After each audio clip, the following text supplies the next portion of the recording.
ahora, no referente a la flotilla, sino a lo verdaderamente importante, que son las negociaciones de paz para Oriente Próximo. Ha hablado por teléfono Donald Trump y el emir catarí.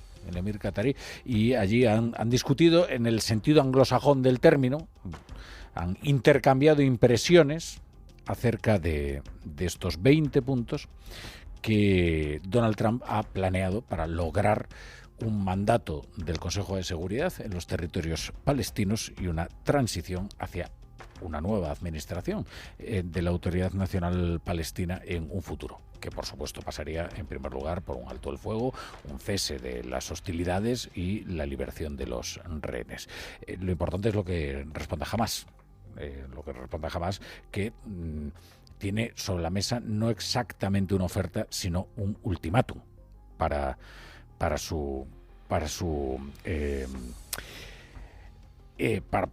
entregar las armas y asumir que no va a pintar absolutamente nada en el futuro de la región. Con la ayuda de Emiliano García Coso, el profesor de Derecho Internacional en la Universidad de Comillas ICA, vamos a dedicar los próximos minutos a hablar precisamente de este plan de Trump para Gaza, que parece que es el primer consenso logrado por Trump. Fíjense si su mandato es divisivo. Pues si juntamos los dos mandatos quizás no encontremos ninguna medida, ningún plan, ningún proyecto que haya concitado tal nivel de acuerdo en todo el mundo como este plan de paz. Si acaso en lo que se difiere es en la probabilidad de éxito que tenga, pero sí que se considera, si no óptimo, sí deseable.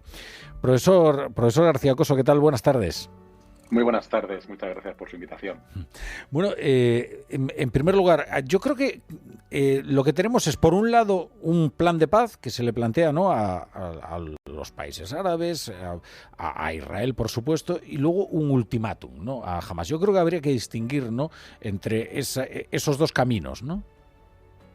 Sí, digamos que el plan de paz en el fondo es una negociación que ha realizado solo una parte, es decir, Israel y la administración de Trump, con una serie de puntos garantizando especialmente la seguridad de Israel. Y luego estamos tan horrorizados ante lo que estamos viendo que está ocurriendo en Gaza, de muertes, hambrunas, fallecimientos, bombardeos continuados, que este plan de paz nos parece, digamos, un punto de agarre importante, porque plantea la posibilidad del fin de la guerra y de una retirada parcial de raíz de la Franja de Gaza, y sobre todo la ayuda de la entrada humanitaria para alimentar a esos 2 millones de personas. Pero ese plan carece de muchos detalles, de muchas cuestiones, que hace difícil que vaya a prosperar, porque estamos hablando de la toma de decisiones por parte de Hamás, pero ayer en la reunión del gabinete de ministros del señor Netanyahu, sus 2 ministros ultraortodoxos ya dijeron que no tenían tan claro que iban a aprobar ese plan de paz. Claro. De hecho, hay posibilidades de que rompa el gobierno, en caso de que Netanyahu dé pasos que hacia, por ejemplo, un reconocimiento de un Estado palestino, ¿no? Por eso, desde luego, no están los más radicales del gabinete. Sí, bueno, el problema que tiene es que si rompe el gobierno, pues ya sabemos que la situación judicial del señor Netanyahu es muy complicada y por lo tanto pues le interesa mantener el gobierno, claro, y también en parte del conflicto para evitar sus responsabilidades judiciales. Nos ha sorprendido a todos la presencia de Tony Blair en esta conversación. Tony Blair, el ex primer ministro. Bueno, si nos pusiéramos, si tuviéramos humor negro, creo que no es el momento, diríamos, hombre, otro mandato británico en Palestina. Sí, sí. Pero bueno, Tony Blair lleva ofreciéndose para muchas cosas desde hace bastante tiempo, ¿no? Sí, de hecho, esto viene derivado de una reunión a través del Instituto Tony Blair que tuvo con Witkoff y con el yerno del presidente Trump para tratar de, digamos, ser un punto de referencia en este proceso. La paradoja está en que volvemos a la situación de 1948, bajo el protectorado británico, y luego no ha sido muy bien recibido en el mundo árabe, porque recordemos que le siguen sacando a relucir el tema de la guerra de Irak, y que ya tuvo una misión de tratar de implementar con el gobierno israelí y los palestinos un proceso de paz, y los palestinos y el mundo árabe en general le acusaban de estar siempre poniendo condiciones que favorecían solo a una de las partes. Claro. Entonces no es una figura pacífica.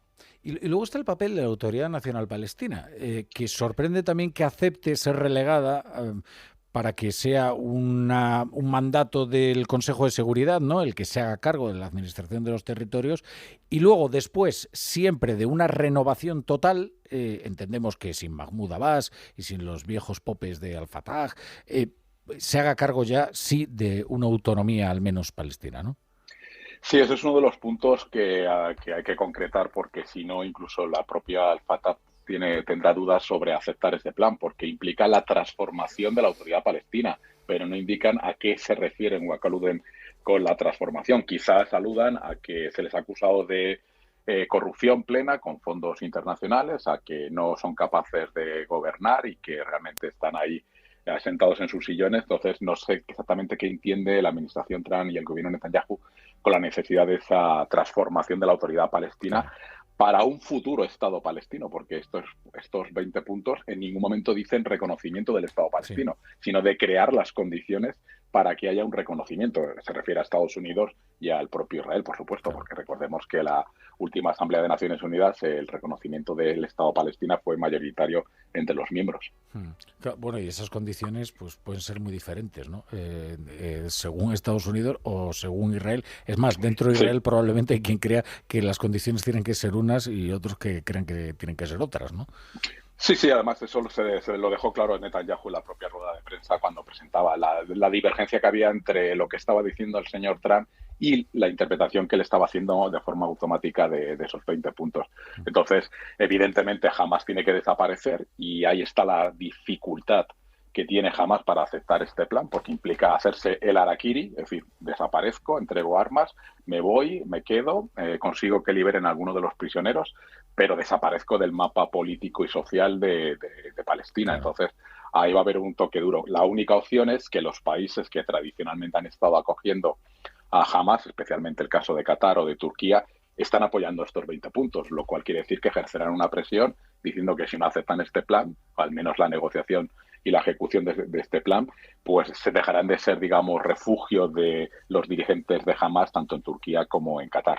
Claro. Bueno, el papel de Qatar es esencial, ¿no? Estamos viendo que el emir de Qatar está al teléfono con Donald Trump. Antes se produjo una imagen muy significativa, ¿no?, que es esa petición de disculpas, bueno, pública, tan pública que hemos visto incluso el momento, ¿no?, reproducido en una fotografía, yo creo que histórica, ¿no?, de Netanyahu al teléfono en el despacho Oval con el primer ministro qatarí, ¿no?